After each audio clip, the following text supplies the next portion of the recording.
Bonjour à tous. C'est dans la joie de notre Seigneur que je vous salue ce matin. Que la paix vous soit donnée avec l'amour et avec la foi de la part de Dieu et du Seigneur Jésus-Christ. Prions. Seigneur notre Dieu, tu as préparé cette heure dans ton amour pour nous. Tu nous appelles à recevoir ta parole qui, jour après jour, confirme ton alliance et nous enseigne à vivre droitement devant ta face. Dispose-nous à écouter avec foi, à participer avec ferveur, et que ce culte conduit par toi soit pour l'édification de l'Église et la manifestation de ta gloire.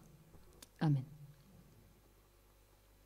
Et avec le psalmiste, nous voulons dire « Acclame l'Éternel, ô terre entière, servez l'Éternel avec joie, entrez à sa présence avec des chants joyeux. Sachez que c'est lui seul, l'Éternel, qui est Dieu. C'est lui qui nous a fait, nous lui appartenons, et nous sommes son peuple, le troupeau de son pâturage. » Chantons notre joie d'être en sa présence ce matin, tous unis, tous ensemble, pour acclamer d'un même cœur.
J'espère ce matin que nous nous retrouvons avec plaisir, comme faisant partie de la même famille.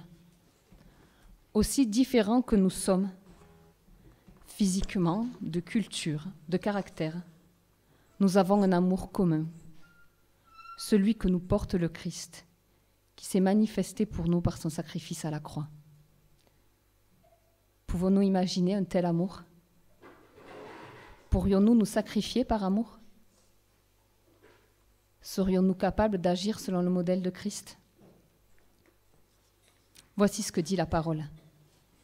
Ayez un même amour, une même âme, une même pensée. Ne faites rien par esprit de parti ou par vaine gloire, mais que l'humilité vous fasse regarder les autres comme étant au-dessus de vous-même. Que chacun de vous, au lieu de regarder à son propre intérêt, considère aussi celui des autres. Ayez en vous les sentiments qui étaient en Jésus-Christ, lequel n'a pas voulu se prévaloir de son égalité avec Dieu, mais s'est anéanti lui-même, prenant forme d'un serviteur et devenant semblable aux hommes. Pour faire ce que ce texte nous commande, nous avons besoin de Dieu. Prenons ce chant qui dit « Sonde-moi, ô Dieu », comme une prière de confession de péché.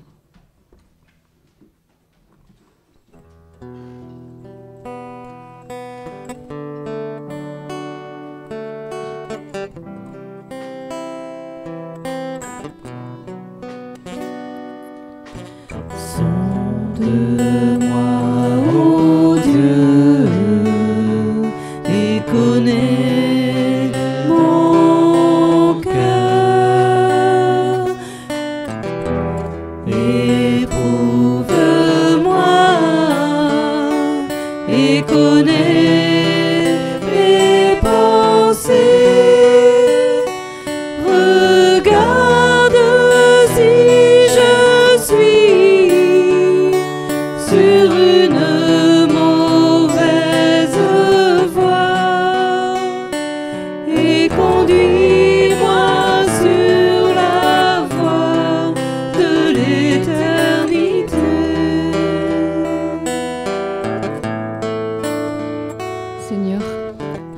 savons bien que sans ta grâce et sans ta vie en nous, nous sommes bien peu capables de vivre, ne serait-ce qu'une partie de la radicalité de ton commandement.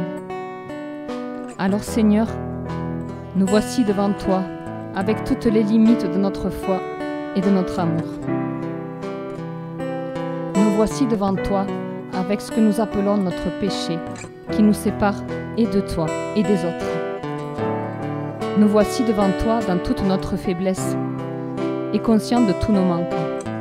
Ces manques et ces faiblesses, ces errances et ces incapacités, nous les déposons simplement au pied de ta croix, afin que tu nous accueilles tels que nous sommes. Amen. Sonde-moi, ô Dieu, et connais mon cœur. Éprouve-moi et connais mes pensées. Regarde si je suis sur une mauvaise voie et conduis-moi sur la voie de l'éternité.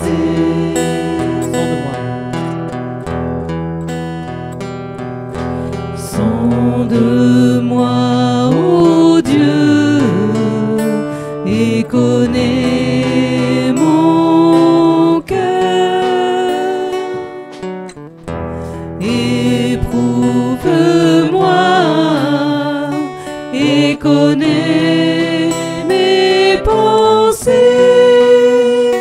Regarde si je suis sur une mauvaise voie et conduis-moi sur la voie de l'éternité.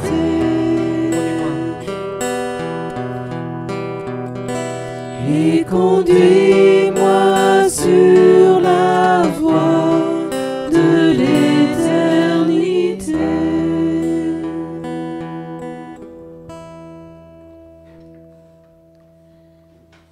Ce matin, j'ai pleinement conscience de la distance qui nous sépare. Pourtant, nous appartenons à la grande famille de Dieu. Nous sommes unis par une chaîne d'amour, unis dans l'esprit, liés par l'amour de Dieu et son sang versé. Le Seigneur est bienveillant et compatissant, patient et d'une immense bonté. Il ne nous a pas punis comme nous l'aurions mérité et ne nous a pas fait payer le prix de nos fautes. Sa bonté, pour ses fidèles, monte aussi haut que le ciel au-dessus de la terre. Il met entre nous et nos mauvaises actions autant de distance qu'entre l'Est et l'Ouest. Le Seigneur aime ses fidèles comme un père aime ses enfants. Le pardon est pour tous ceux qui se repentent et se confient en Jésus-Christ. Amen. Et pour le remercier de la famille qui nous a donné, je vous propose de chanter ce chant, qu'il en soit ainsi.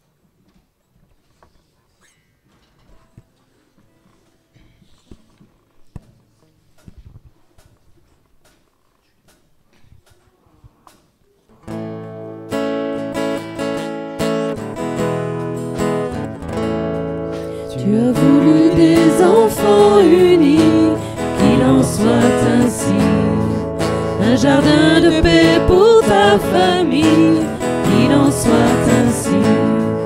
Et nous voilà tous ensemble, prêts à faire ta volonté. S'il est vrai qu'on te ressemble, donne-nous ta sainteté. Tu as voulu tes enfants heureux, qu'il en soit ainsi. Un amour sincère au fond des yeux, qu'il en soit ainsi.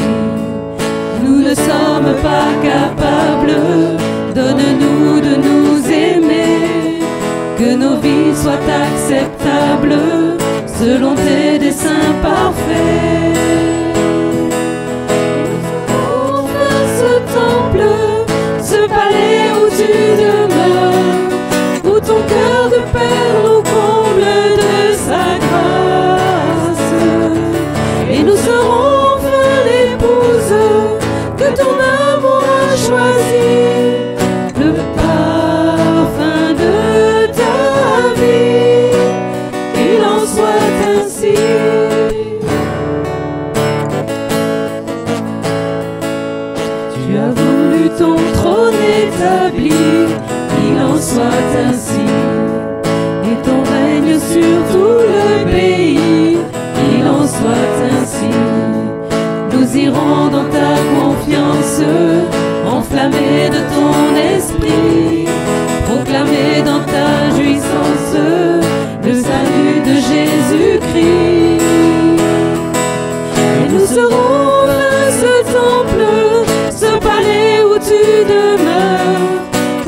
sa grâce. Et nous serons l'épouse que ton amour a choisie, le parfum de ta vie, qu'il en soit ainsi.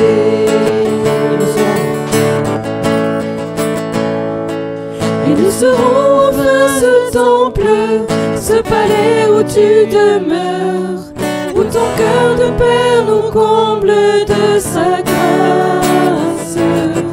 Et nous serons enfin l'épouse que ton amour a choisi, le parfum de ta vie, qu'il en soit ainsi de ta vie,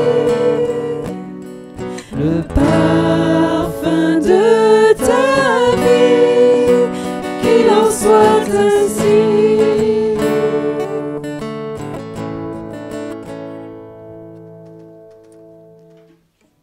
Quand je contemple le ciel que tes doigts ont façonné, les étoiles et la lune que tes mains ont disposées, je me dis, qu'est-ce que l'homme pour que tu en prennes soin? Et qu'est-ce qu'un être humain pour que tu t'intéresses à lui? Pourtant, tu l'as fait de peu inférieur à Dieu. Tu l'as couronné d'honneur et de gloire. Tu lui donnes de régner sur les œuvres de tes mains. Tu as tout mis sous ses pieds, tout bétail, gros ou petit, et les animaux sauvages, tous les oiseaux dans les airs et les poissons dans la mer, tous les êtres qui parcourent les sentiers des océans. Éternel, notre Seigneur, que ta gloire est admirable sur toute la terre. Le Seigneur Dieu, tu es le Créateur de toutes choses, et c'est par ta volonté que nous existons. Pour ta gloire et pour ton service, tu nous as fait à ton image. Loué sois-tu. Tu as donné ton Fils pour sauveur. Tu as permis qu'il vive notre vie d'homme et qu'il soit livré à la mort pour notre salut. Loué sois-tu. Tu nous as envoyé l'Esprit pour qu'il vienne animer nos vies, pour qu'il nous console, nous fortifie, pour qu'il nous rassemble en Église.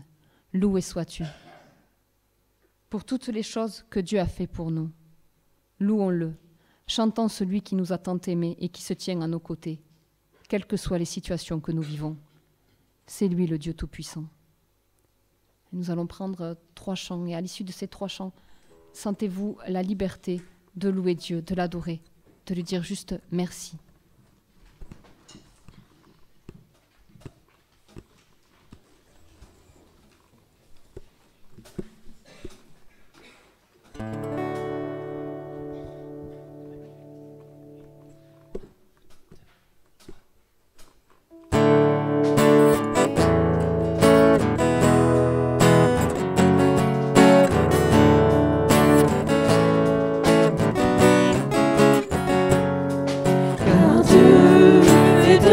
Puissant, il règne de son Seigneur avec sagesse, amour, et Dieu est un Dieu puissant. Car Dieu est un Dieu puissant, il règne de son Seigneur avec sagesse, amour, et Dieu est un Dieu puissant. Car Dieu est un Dieu puissant, il règne de son Seigneur avec sagesse, amour, oui, Dieu est un Dieu puissant. Car Dieu est un Dieu puissant, il règne de son Seigneur avec sagesse, amour, oui, Dieu est un Dieu puissant. Oui, Dieu est un Dieu puissant. Oui, Dieu est un Dieu puissant.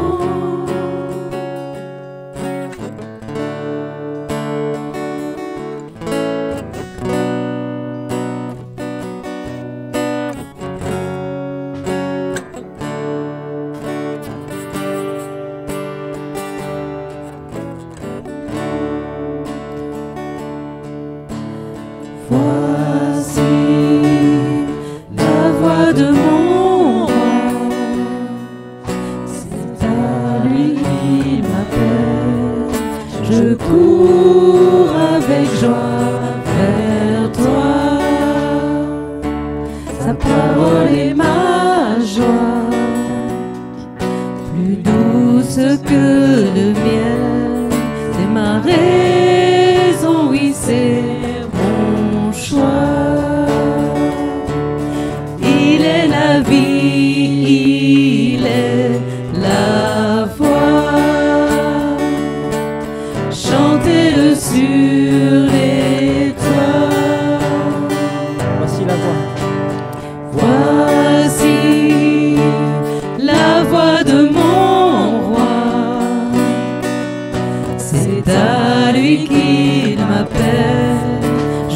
cours avec joie vers toi.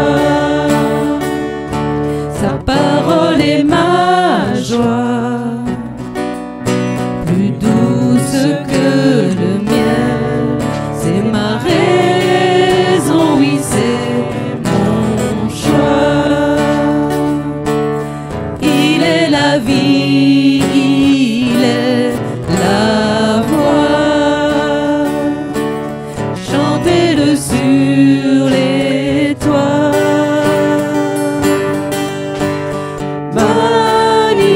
Magnifique, immuable est le Seigneur, mon Dieu, mon Père. À jamais ma vie chantera ta splendeur. C'est toi que mon cœur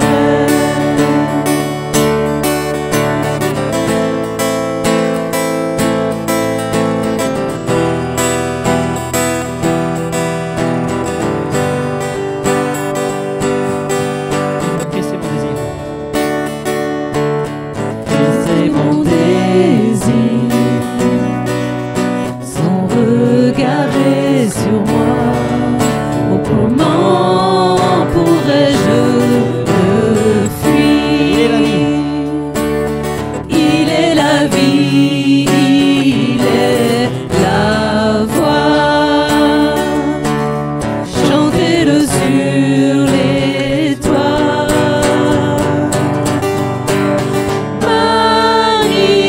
Magnifique, immuable est le Seigneur, mon Dieu, mon Père. À jamais ma vie chantera ta splendeur. C'est toi que mon cœur magnifique, immuable est le Seigneur, mon Dieu, mon Père. À jamais ma vie chantera ta splendeur. C'est toi que mon cœur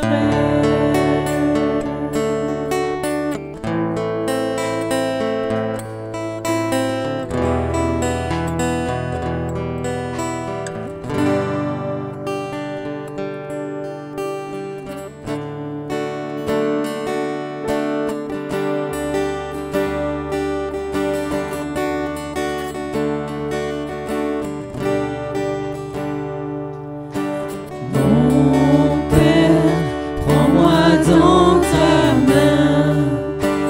Mon Père, garde mon chemin.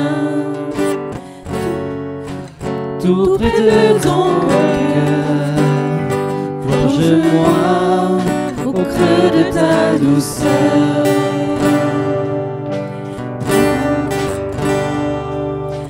Mon Père, tu es tout puissant. Mon Père, tu es le plus grand. Tout peut s'effacer devant tant de force et de beauté.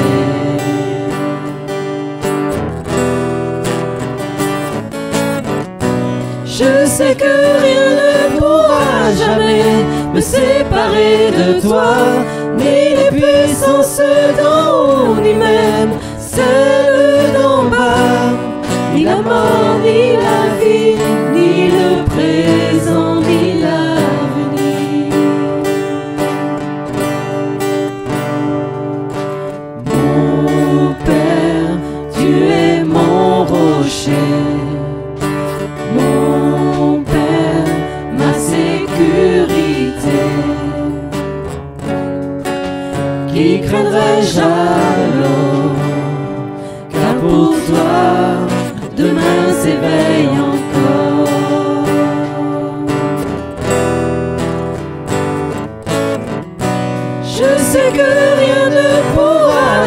jamais me séparer de toi, ni les puissances d'en haut, ni même celles d'en bas, ni la mort, ni la vie, ni le présent, ni l'avenir.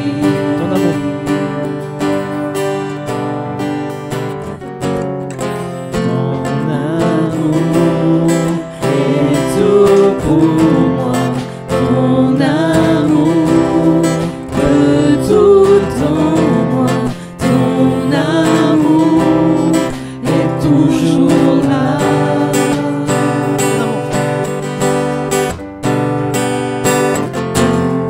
Ton amour est tout pour moi. Ton amour peut tout en moi. Ton amour est toujours là.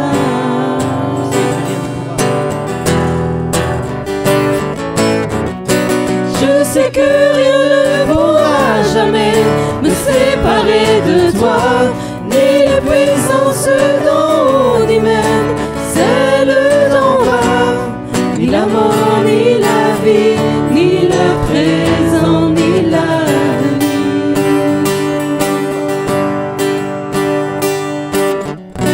Je sais que rien ne pourra jamais me séparer de toi, ni les puissances d'en haut, ni même celles d'en bas, ni la mort, ni la vie, ni le présent, ni l'avenir.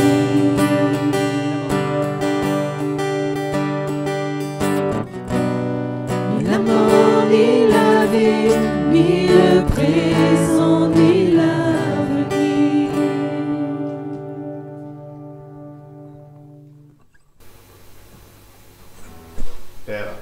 Père, oui, merci. Merci parce que tu es immensément grand et parfois nous en doutons. Tu réalises des miracles et parfois nous ne les voyons pas. Seigneur, merci d'être ici, présent avec nous, par Jésus. Amen. Amen.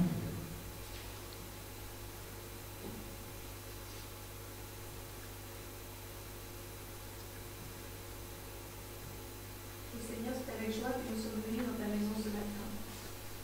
Nous voulons te remercier pour la liberté et le privilège que nous avons de pouvoir nous réunir sans contrainte, sans problème. Amen.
Amen. Seigneur, ce matin encore, je te dis merci parce que tu as dit dans ta parole, là où 2 ou 3 sont assemblés en mon nom, je suis au milieu d'eux. Merci pour ta présence, Seigneur, au milieu de nous ce matin. Oui, Père, de tout mon cœur, je crois que tu vas encore nous faire du bien. Oui, je crois de tout mon cœur, ce matin, tu vas apporter la solution à nos problèmes. Tu vas nous faire, tu vas nous donner la joie de vivre. Tu vas nous donner la joie de t'aimer davantage, Père. Que la gloire, l'honneur, la puissance te reviennent, ô Dieu d'amour, Dieu de grâce. Loué sois-tu. C'est dans le nom de Jésus-Christ, de ton Fils unique, j'ai ainsi prié. Je dis Amen. Amen.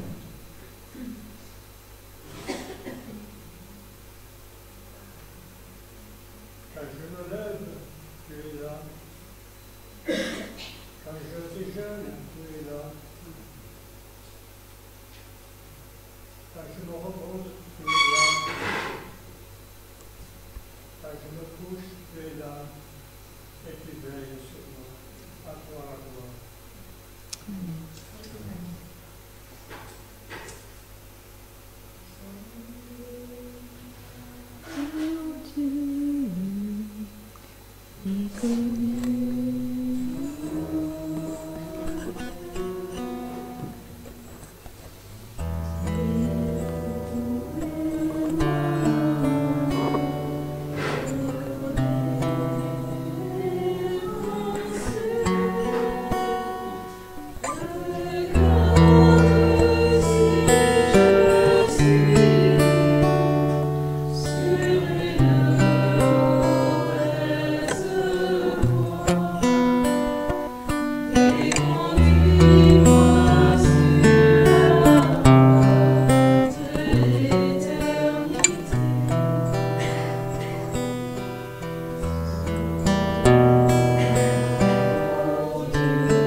Oui, Seigneur, je veux ce matin m'associer à mes frères et sœurs pour te remercier, Seigneur, de ta présence à nos côtés jour après jour, pour te remercier de l'amour que tu manifestes, Seigneur, ton amour de Père, Seigneur, qui nous environne, qui nous entoure, Seigneur. Nous sommes dans tes bras d'amour, Seigneur.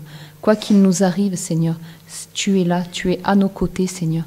Quoi que nous traversions, nous pouvons nous reposer sur toi. Tu es ce rocher indéfectible, Seigneur.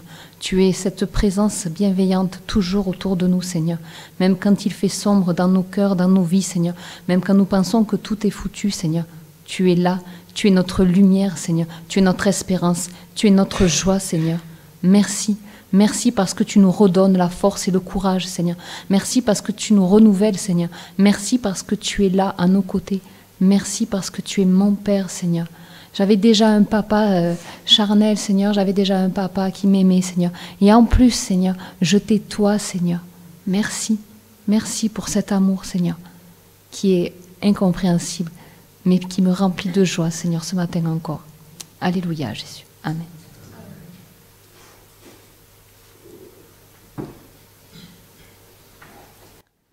Je vous invite à vous lever pour que nous confessions ensemble notre foi.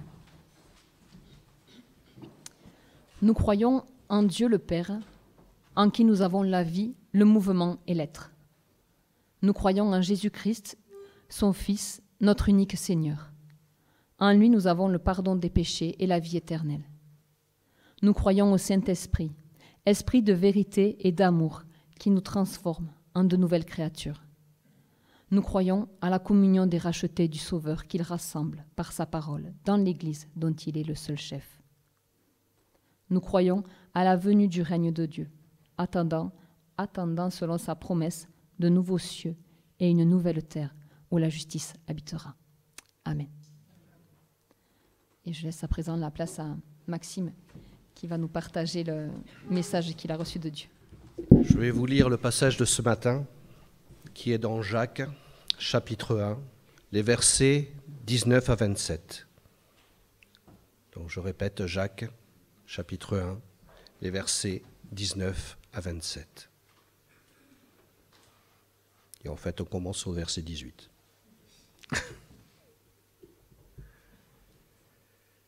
Par un acte de sa libre volonté, il nous a engendrés par la parole de vérité pour que nous soyons comme les premiers fruits de sa nouvelle création. Vous savez tout cela, mes chers frères et sœurs.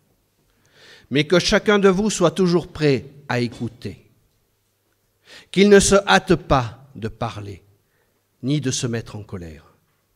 Car ce n'est pas par la colère qu'un homme accomplit ce qui est juste aux yeux de Dieu. Débarrassez-vous donc de tout ce qui souille et de tout ce qui reste en vous de méchanceté, pour recevoir avec humilité la parole qui a été plantée dans votre cœur, car elle a le pouvoir de vous sauver. Seulement, ne vous contentez pas de l'écouter, traduisez-la en actes, sans quoi vous vous tromperiez vous-même. En effet, si quelqu'un se contente d'écouter la parole sans y conformer ses actes, il ressemble à un homme qui, en s'observant dans un miroir, découvre son vrai visage. Après s'être ainsi observé, il s'en va et oublie ce qu'il est. Voici, au contraire, un homme qui scrute la loi parfaite qui donne la liberté. Il lui demeure fidèlement attaché, et au lieu de l'oublier après l'avoir entendu, il y conforme ses actes. Cet homme sera heureux dans tout ce qu'il fait. Mais si quelqu'un croit être religieux, alors qu'il ne sait pas tenir sa langue en bride, il s'illusionne lui-même. Sa religion ne vaut rien. La religion authentique et pure aux yeux de Dieu, le Père, consiste à aider les orphelins et les veuves dans leur détresse et à ne pas se laisser corrompre par ce monde. Jusqu'ici, parole du Seigneur. Amen.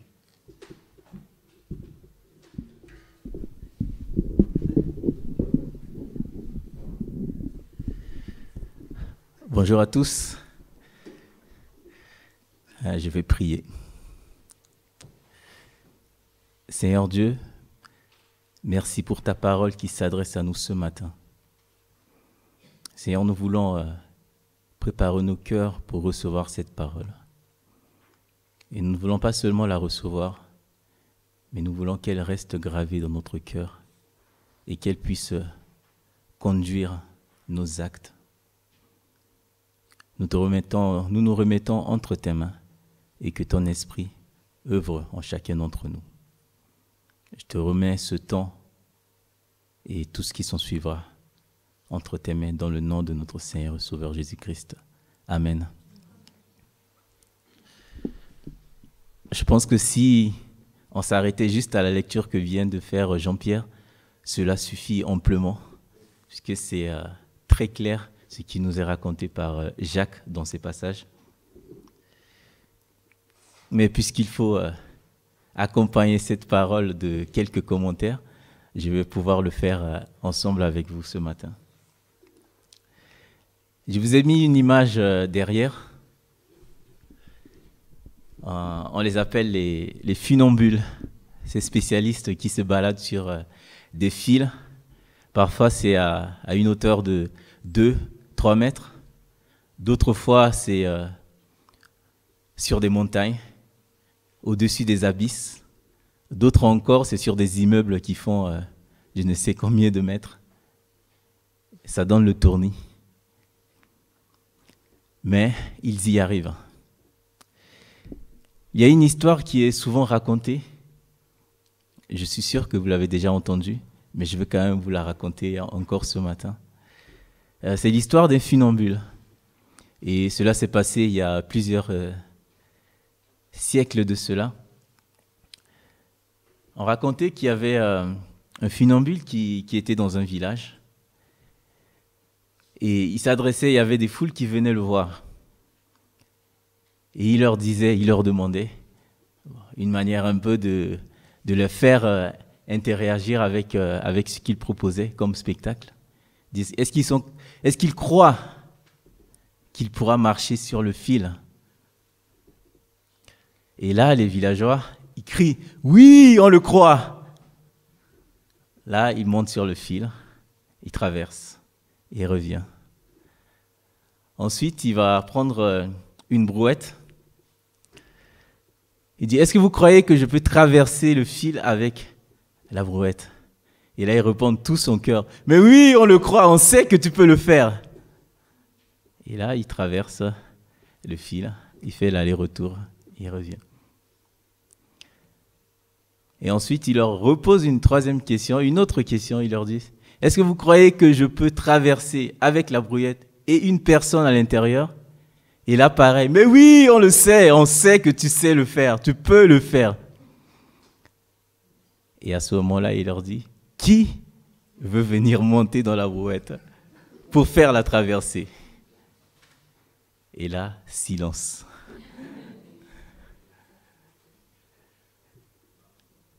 En fait, j'ai pris cette anecdote juste pour nous montrer que c'est tellement facile de dire quelque chose. Mais après, quand il faut agir, quand il faut faire un acte, poser un acte, ça devient difficile.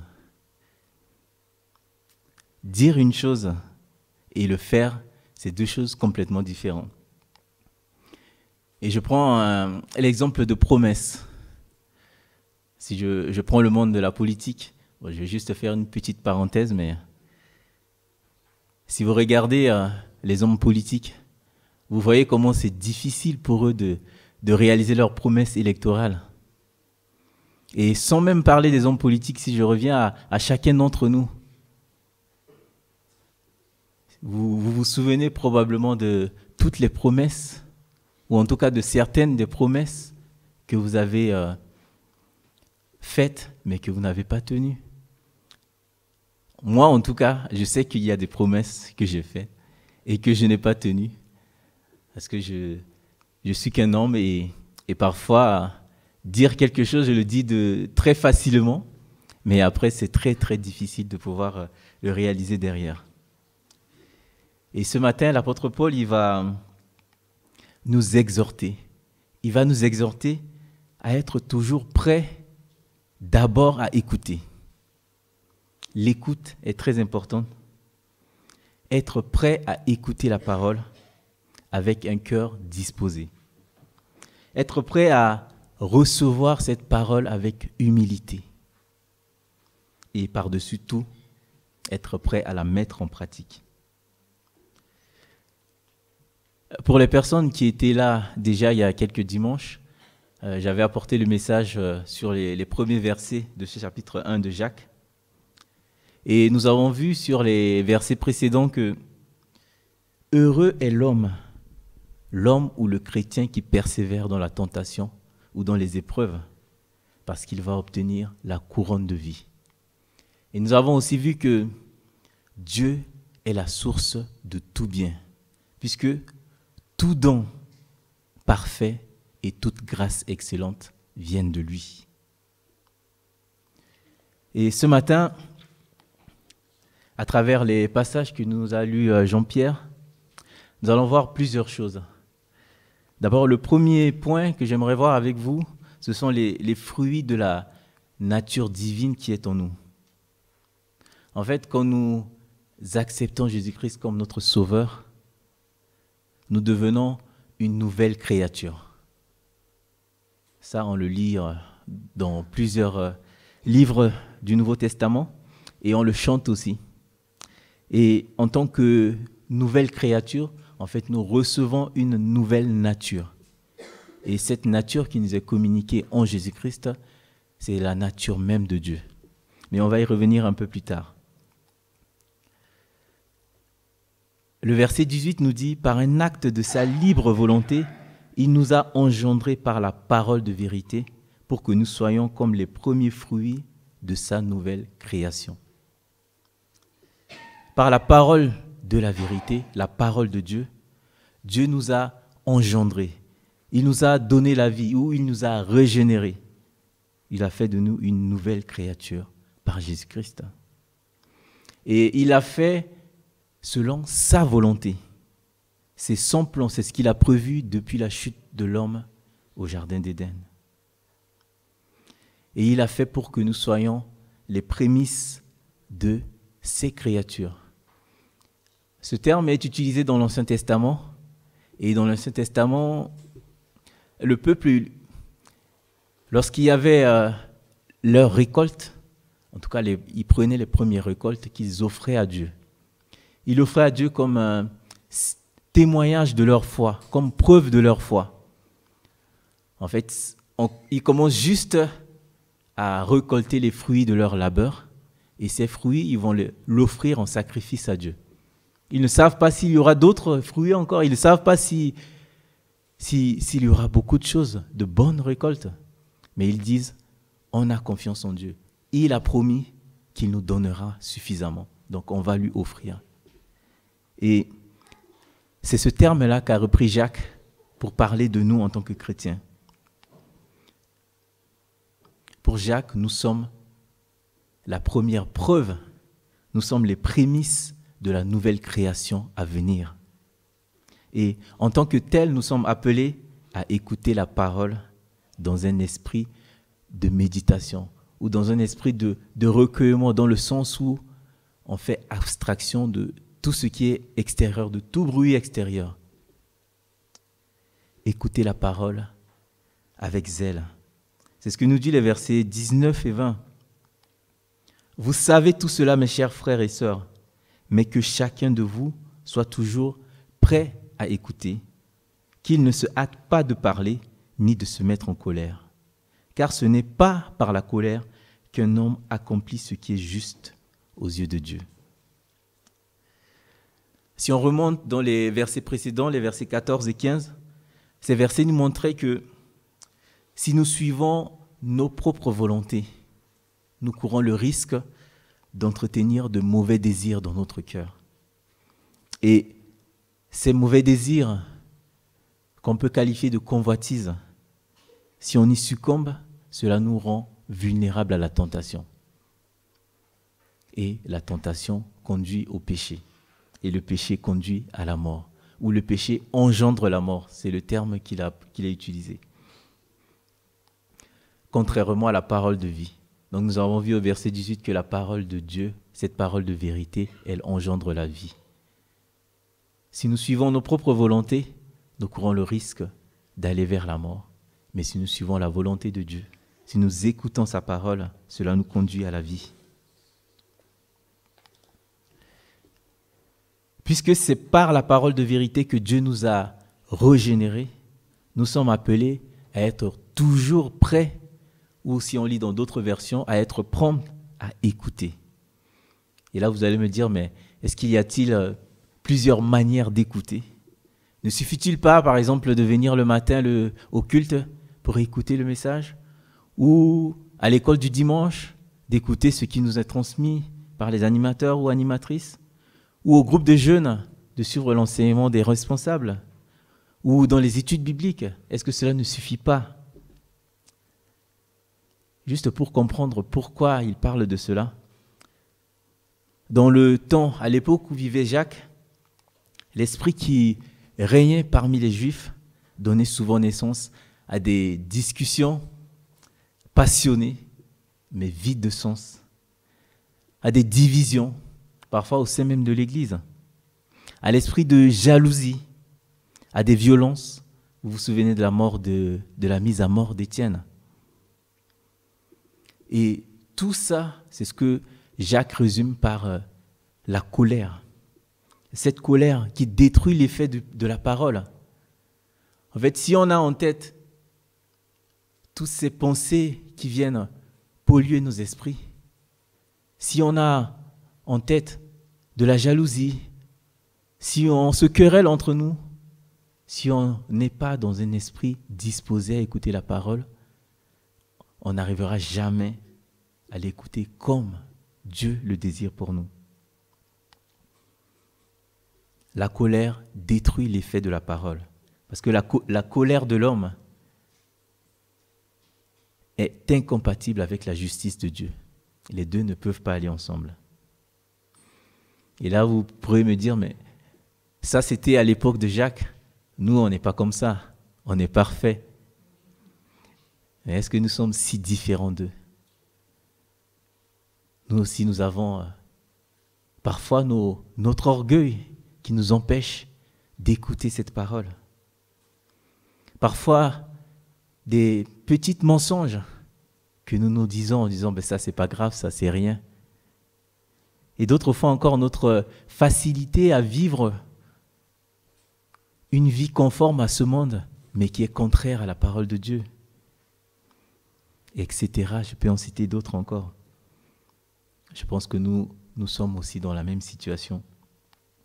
Mais la parole de Dieu vit et opère dans la nouvelle nature de cette nouvelle création que nous sommes. C'est ce que nous dit le verset 21. « Débarrassez-vous donc de tout ce qui souille, de tout ce qui reste en vous de méchanceté, pour recevoir avec humilité la parole qui a été plantée dans votre cœur, car elle a le pouvoir de vous sauver. » La parole de vérité vit et opère dans la nouvelle nature. Cette parole, elle est déjà plantée en nous par Jésus-Christ et elle peut agir comme une puissance du salut. Mais nous avons besoin de nous débarrasser de ce que Jacques appelle les souillures, les sentiments impurs qui sortent de notre cœur irrité, de notre cœur en colère. Nous avons besoin de nous débarrasser de l'immoralité, de ces péchés qui nous empêchent d'écouter les vérités spirituelles. Dans Romains 2, l'apôtre Paul va reprocher aux Juifs de l'époque plusieurs choses. Et je pense que la reproche que l'apôtre Paul leur a fait, on peut encore, en tout cas il y a certains points qui s'appliquent encore à nous ce matin. C'est au verset 17 à 23, où il va dire « Toi qui te donnes le nom de juif, toi qui te reposes sur la loi, qui te glorifie de Dieu, qui connaît sa volonté, qui apprécie la différence des choses, étant instruit par la loi. Toi qui te flattes d'être le conducteur des aveugles, la lumière de ceux qui sont dans les ténèbres, le docteur des insensés, le maître des ignorants, parce que tu as dans la loi la règle de la science et de la vérité. Toi donc qui enseignes les autres, tu ne t'enseignes pas toi-même. Toi qui prêches de ne pas dérober, tu dérobes. Et on peut le compléter. Toi qui prêches de ne pas mentir, tu mens. Toi qui dis de ne pas commettre d'adultère, tu commets l'adultère. Toi qui as en abomination des idoles, tu commets des sacrilèges. Toi qui te fais une gloire de la loi, tu déshonores Dieu par la transgression de la loi. Mais par la grâce, la parole de Dieu s'identifie avec la nouvelle créature que nous sommes. Si nous lisons dans 2 Pierre, au chapitre 1, les versets 3 à 4, il nous dit « Comme sa divine puissance nous a donné tout ce qui contribue à la vie et à la piété, au moyen de la connaissance de celui qui nous a appelés par sa propre gloire et par sa vertu, lesquels nous assurent de sa part les plus grandes et les plus précieuses promesses, afin que par elles, vous deveniez participants de la nature divine. Devenir participant de la nature divine, c'est nous rendre conformes au caractère de Dieu, en fuyant la corruption qui existe dans le monde par la convoitise. Cette nature qui est en nous, elle tire son origine de Dieu par sa parole. C'est Dieu qui en nous va venir former cette nature, cette nouvelle nature. C'est Dieu qui va venir développer d'après sa propre perfection pour nous rendre conformes à son caractère. Mais pour que cette parole puisse germer, pour que cette parole puisse porter des fruits, elle doit être reçue avec recueillement. Elle doit être reçue en faisant abstraction du monde extérieur, en faisant abstraction de tout bruit extérieur, en faisant abstraction de tout ce qui peut nous empêcher de la recevoir. Et surtout, cette parole doit être reçue avec humilité, parce que nous apprenons encore, nous ne connaissons pas tout, et c'est Dieu qui va nous permettre de mieux connaître. Nous avons vu l'importance de l'écoute de la parole, mais cela ne suffit pas. C'est très important aussi de mettre cette parole en pratique. Recevoir la parole ne suffit pas. Le verset 22 nous dit « Ne vous contentez pas de l'écouter, traduisez-la en actes, sans quoi vous vous trompez vous-même. » Si on prend la traduction grecque, et si on le reprend, en fait, cette traduction nous dit « Soyez faiseurs de la parole » et non pas seulement des auditeurs. Faiseurs ou acteurs de la parole. Et je pense, sans me tromper, que c'est la partie la plus difficile, la mise en pratique de la parole. Alors imaginez, si nous n'arrivons pas nous-mêmes à tenir les promesses que nous pouvons faire, les paroles que nous pouvons dire, combien c'est difficile de pouvoir suivre les promesses d'autres personnes. Il nous faut non seulement écouter cette parole, mais nous avons besoin qu'elle produise des fruits pratiques qui sont la preuve que la parole opère réellement en nous, qu'elle opère dans notre cœur. Qu'est-ce qui nous différencie de ceux qui sont dans le monde si on ne fait que écouter la parole sans la mettre en pratique? Peut-être on deviendra des spécialistes de la connaissance des versets bibliques, mais si on ne les applique pas, cela ne nous sert à rien. Est-ce que cette parole nous transforme ou est-ce que nous sommes toujours les mêmes depuis le jour où nous avons donné notre vie à Christ? Si c'est le cas, c'est qu'il y a un problème. Jacques va nous dire que si on écoute la parole et qu'on ne la met pas en pratique, c'est comme si la parole n'est qu'un miroir où l'on se voit, peut-être pour un moment, et après on oublie ce qu'on a vu. Alors vous allez me dire, mais c'est pas possible, si on se regarde dans le miroir, forcément on ne va pas l'oublier en 2 minutes. Mais je rappelle juste qu'à cette période-là, les miroirs n'étaient pas faits en verre, ils étaient faits avec du métal, soit du bronze, de l'argent, et pour ceux qui en ont les moyens, de l'or.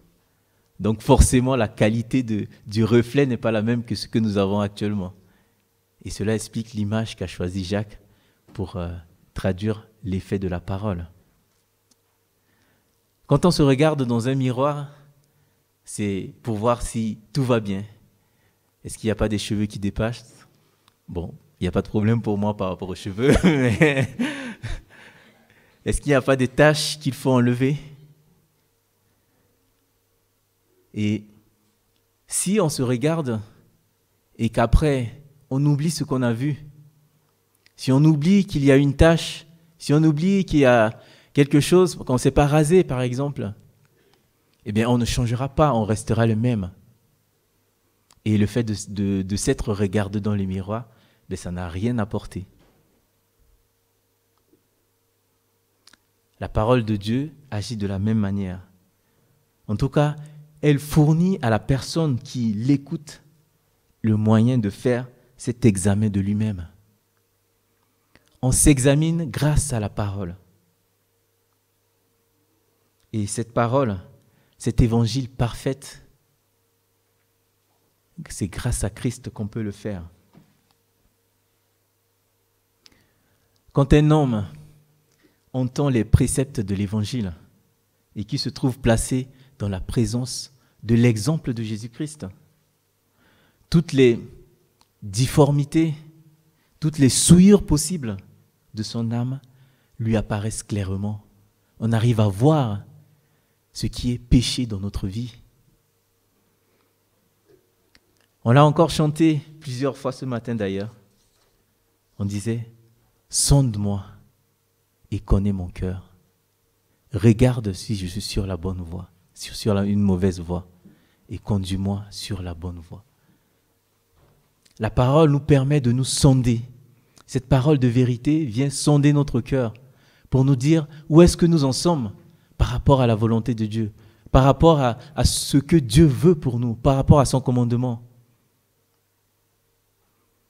C'est important d'écouter cette parole, mais cela ne suffit pas.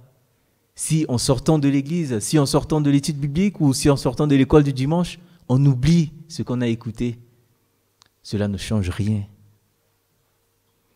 Il faut appliquer ce qu'on a écouté.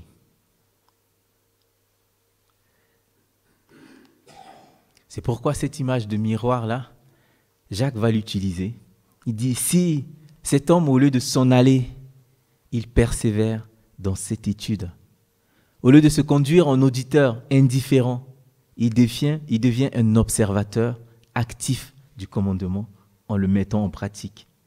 Alors, à ce moment-là, ce qu'il voit se transforme immédiatement en action dans sa vie de chaque jour. Et Jacques va déclarer qu'un tel homme, celui qui s'examine à travers la parole, qui comprend où sont ses défauts, où sont ses faiblesses, et qui agit en conséquence, celui-là sera heureux dans son obéissance à Dieu. C'est ce qui nous dit le verset 25. Voici au contraire un homme qui scrute la loi parfaite, qui donne la liberté. Il lui demeure fidèlement attaché, et au lieu de l'oublier après l'avoir entendu, il y conforme ses actes. Cet homme sera heureux dans tout ce qu'il fait. Demeurer fidèlement attaché. Demeurer fidèlement attaché, c'est ne pas déformer cette parole, ne pas l'adoucir, ne pas l'adapter à notre époque, ne pas l'adapter à l'évolution de ce qu'on peut observer dans la société. Bien sûr, si je prends l'exemple des chants, il y a des chants qu'on peut appeler modernes, mais ces chants chantent toujours la gloire de Dieu, nous parlent toujours du péché, nous parlent du pardon, nous parlent de la rédemption. C'est important de pouvoir avoir ces chants-là, mais le cœur même, le message ne change pas. Et c'est ça qui est important. Ne changeons pas le message. Que nous dit la parole de Dieu à propos de l'orgueil? La Bible nous parle de l'humilité.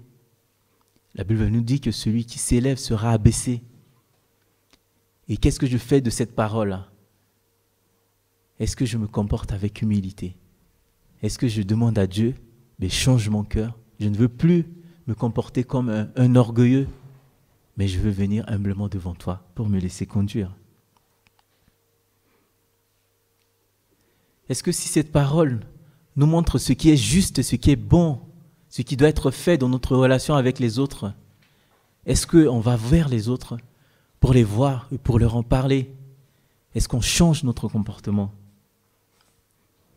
Est-ce que si cette parole nous touche et nous dit qu'il faut qu'on demande pardon parce qu'on a fait du mal à notre prochain, est-ce qu'en sortant on l'oublie ou on se dit « Seigneur, merci de m'avoir montré que je ne pardonne pas. Aide-moi, donne-moi la force d'aller pardonner à mon frère. »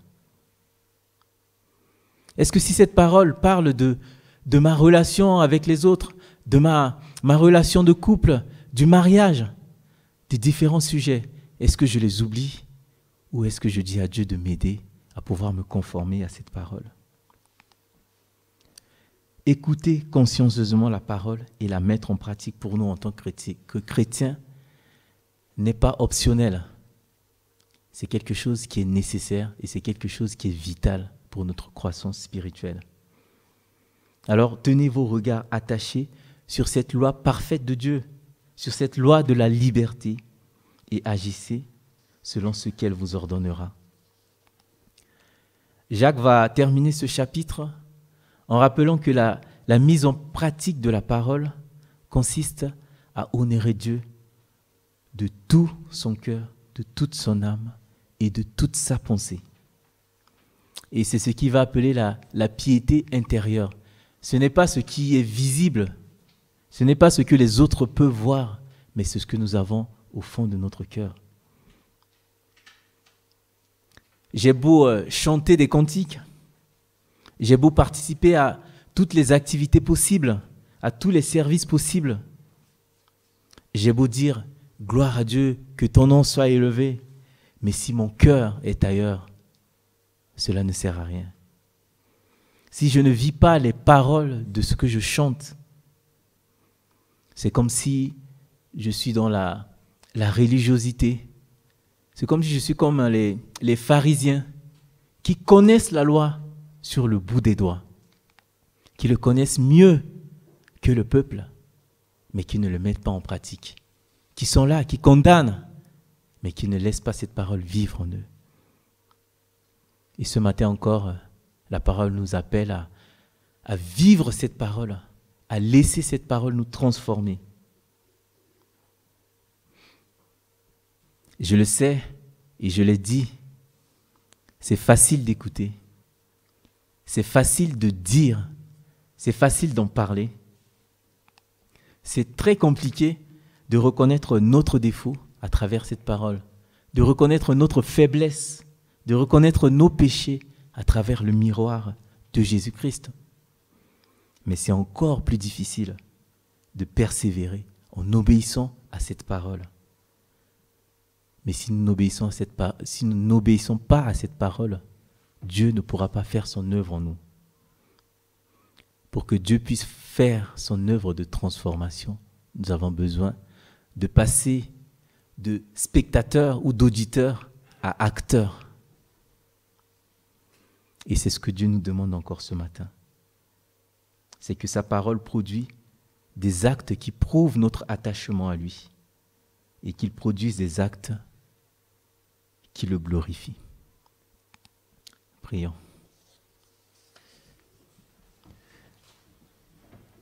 Seigneur Dieu, merci pour ta parole. Merci parce que tu nous rappelles combien c'est important pour nous en tant que chrétiens de pouvoir écouter cette parole, de pouvoir l'écouter en y mettant tout notre cœur, en y mettant tout notre esprit, toute notre âme, parce que ta parole nous transforme, ta parole nous change, ta parole nous montre nos péchés, ta parole nous montre ce qui doit être changé. Et plus important encore, tu nous demandes, Seigneur, de ne pas juste écouter cette parole, mais de la mettre en pratique dans notre vie. Nous savons que par notre propre force, nous ne pouvons pas y arriver. Mais nous pouvons compter sur toi. Nous pouvons compter sur ton esprit. Seigneur, tu nous communiques cette force pour mettre cette parole en pratique dans notre vie quotidienne. Même si ce n'est pas facile, même si on fera face à l'adversité, même si dans nos travails, dans nos loisirs, dans notre entourage, on va être confronté, Seigneur, à des difficultés, à des personnes qui vont remettre en cause notre foi, qui vont remettre en cause, Seigneur, le fait que nous suivons ta volonté. Mais nous ne voulons pas plaire à ce monde. Nous voulons plaire à toi. Nous voulons t'aimer, Seigneur, d'un cœur sincère. C'est pourquoi ce matin, nous te prions de nous aider et de nous donner la force pour rester attachés à ta parole, pour que tu nous transformes, afin que nous suivons ta volonté. Merci encore pour ce que tu feras pour nous aujourd'hui, pour cette semaine et pour encore le reste du temps à venir. Que ton nom soit glorifié à jamais. C'est dans le nom de ton Fils Jésus que je t'ai ainsi prié. Amen.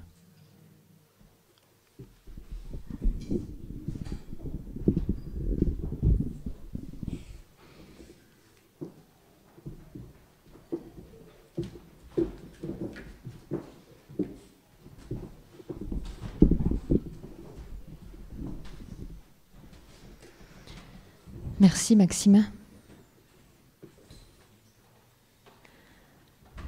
Merci pour le message que tu nous as transmis de Dieu, car il nous enseigne et nous conduit par sa parole.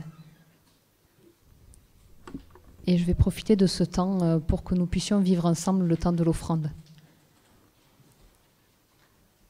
Nous avons entendu, nous savons ce que Dieu nous dit. Alors, le Seigneur nous dit, c'est à moi qu'appartient l'or et l'argent, et c'est de moi que procèdent tous les biens. Et tous verront et tous reconnaîtront Jésus-Christ, le souverain du monde. Alors voilà, merci Nathan. Et pendant ce moment, nous chanterons tous les rois de la terre, te glorifieront, ô Éternel.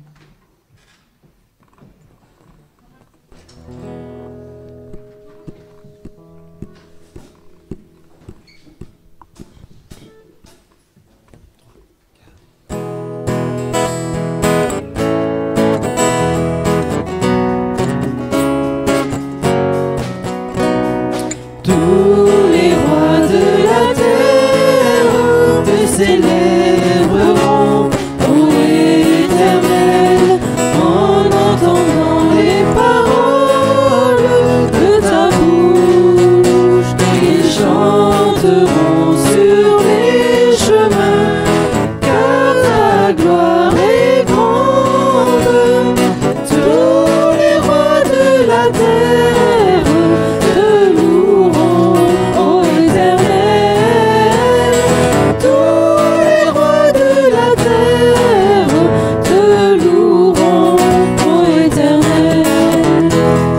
Tous les rois de la terre te célébreront, ô Éternel, en entendant les paroles de ta bouche.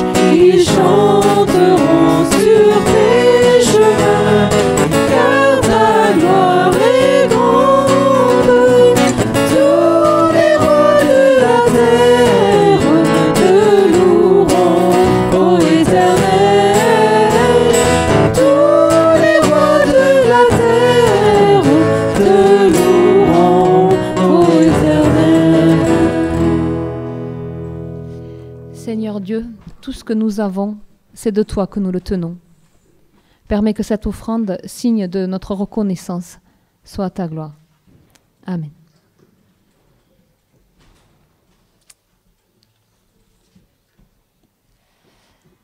Amen. Je vais maintenant vous donner les annonces de la communauté pour les moments à venir. Je vais commencer donc. Alors, est-ce qu'il y a le groupe Bethel cette semaine? Non. Voilà. Bon, ça c'est fait. Du coup, mardi à 20h, il y a études bibliques à Millau Saint-Germain.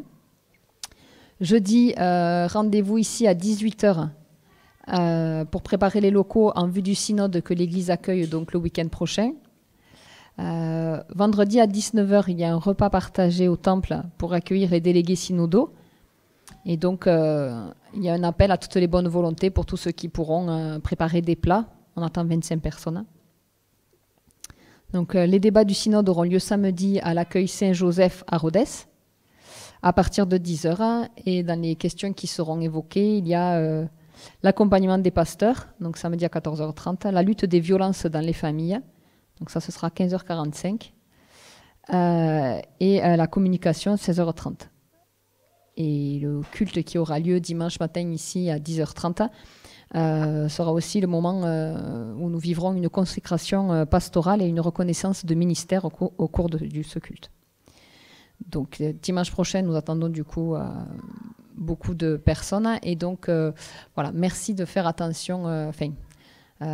Pour le stationnement, ça risque d'être compliqué. Donc soit anticiper, venir un peu plus tôt, soit voilà, essayer de... Il faudrait déjà qu'on essaie de laisser un peu de place pour les pasteurs qui viennent.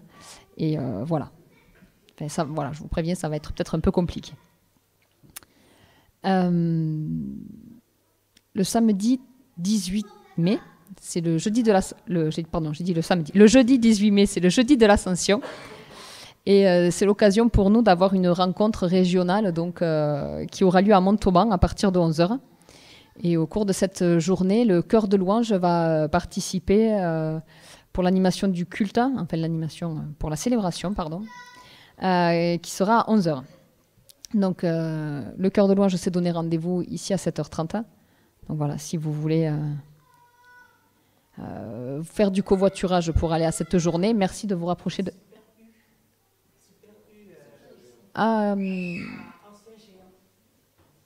D'accord. Donc en fait, le rendez-vous est à Aunay-le-Château, à Super U. Voilà, au supermarché. Voilà, enfin... voilà, et donc si vous souhaitez faire du covoiturage et participer à cette journée, merci de prendre contact avec Pierre. Donc il y aura un repas à partage cette journée-là, donc voilà, pensez à amener pour partager et à prendre vos couverts et vos assiettes et tout ce qu'il faut pour manger. Voilà. C'est ça. Et après, en début d'après-midi, donc un moment convivial et fraternel avec des jeux en équipe. Hein. Donc Maxime nous l'a rappelé la dernière fois. C'est Aunay-le-Château qui détient le titre. Hein, donc voilà, allons-y, conquérons.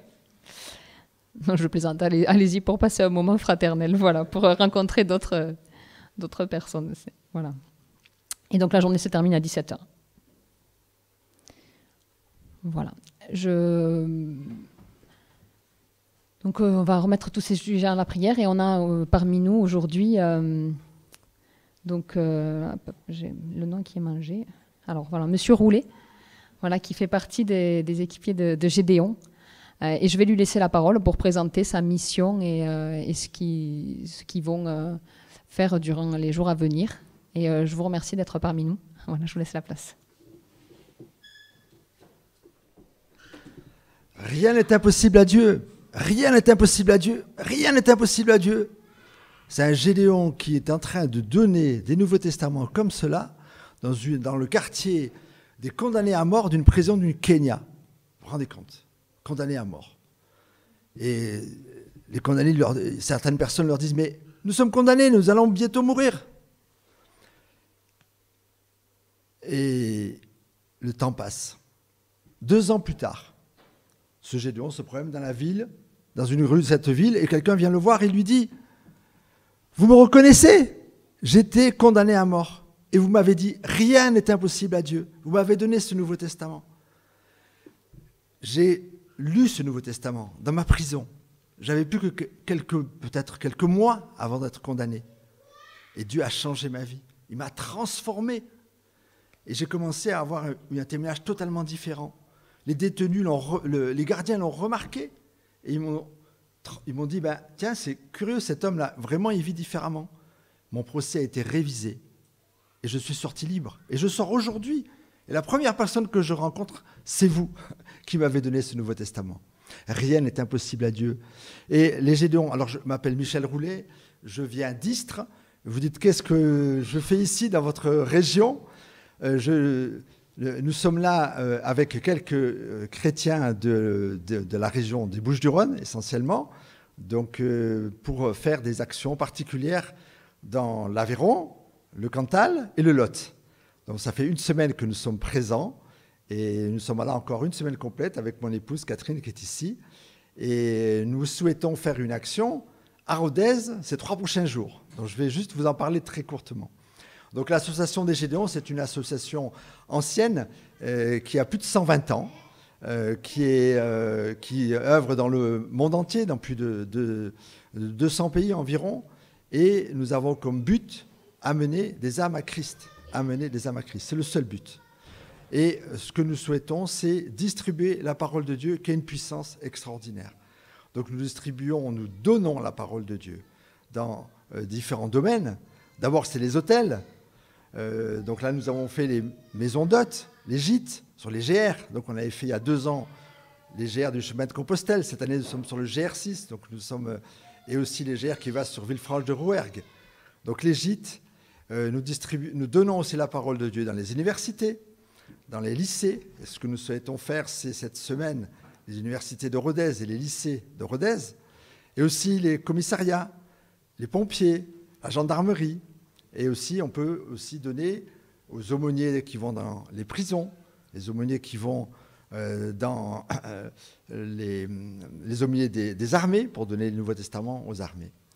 Donc voilà tout ce ministère que nous faisons pour mettre en pratique la parole de Dieu et pour semer cette parole qui est toute puissante.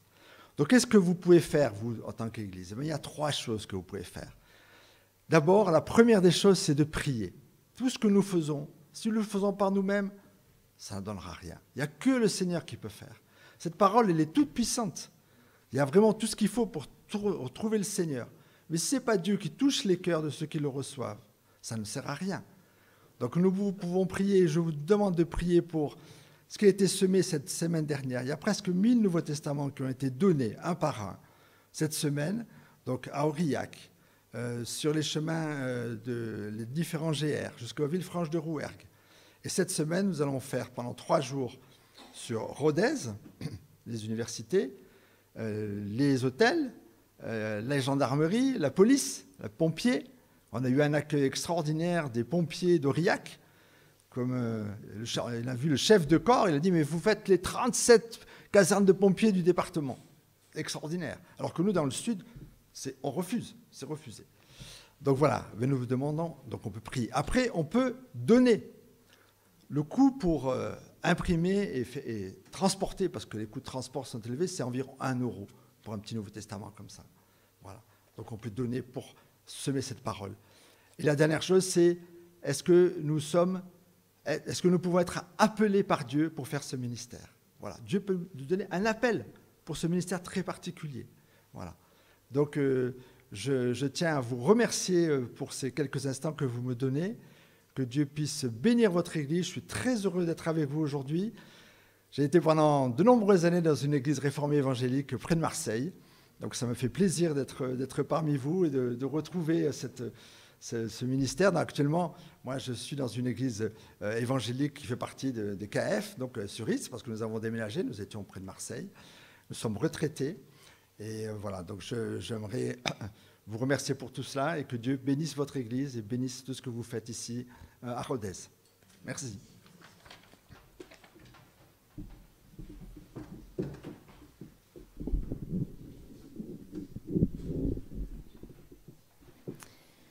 Merci beaucoup. Et du coup, pensons à toute cette action pendant nos prières cette semaine. Ayons vraiment à cœur que l'Évangile soit répandu et que le nom de Christ soit proclamé partout. Donc voilà, qu'on puisse prier pour toute votre action toute cette semaine à Rodez et aussi dans le reste de vos actions. Et voilà. Donc je vous invite à la prière.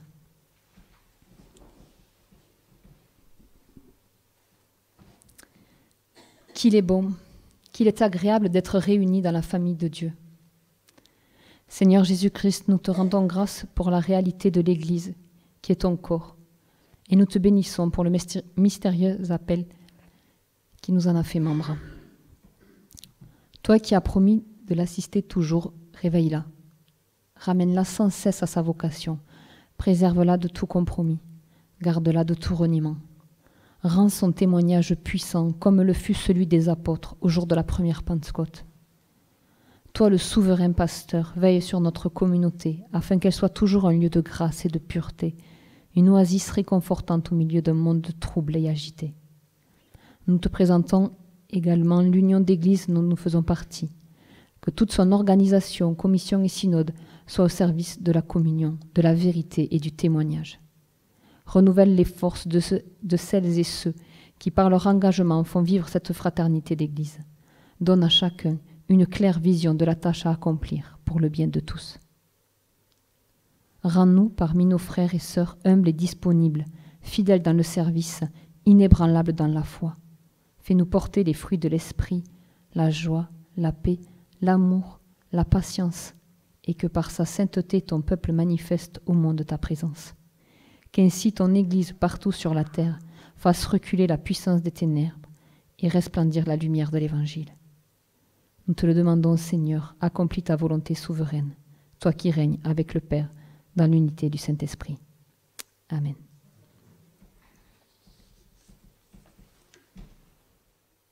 Voilà, notre culte s'achève. Je vous invite à vous lever pour recevoir l'exhortation et la bénédiction de Dieu. Tendez à la perfection. Encouragez-vous les uns les autres. Mettez-vous d'accord. Vivez en paix. Et le Dieu d'amour et de paix sera avec vous. Que la grâce du Seigneur Jésus-Christ, l'amour de Dieu et la communion du Saint-Esprit soient avec vous tous. Amen. Et pour terminer, nous prendrons le chant que donc Jean-Pierre a composé et que nous avons déjà pris plusieurs fois. Adorons Dieu. Adorons-le. Oui, il est notre Dieu.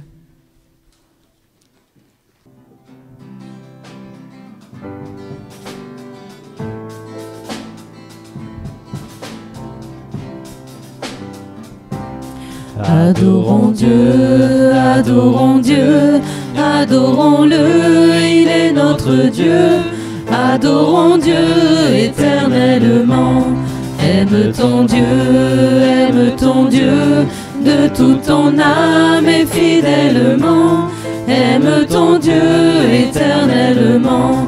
Alléluia, alléluia, alléluia, il est notre Dieu.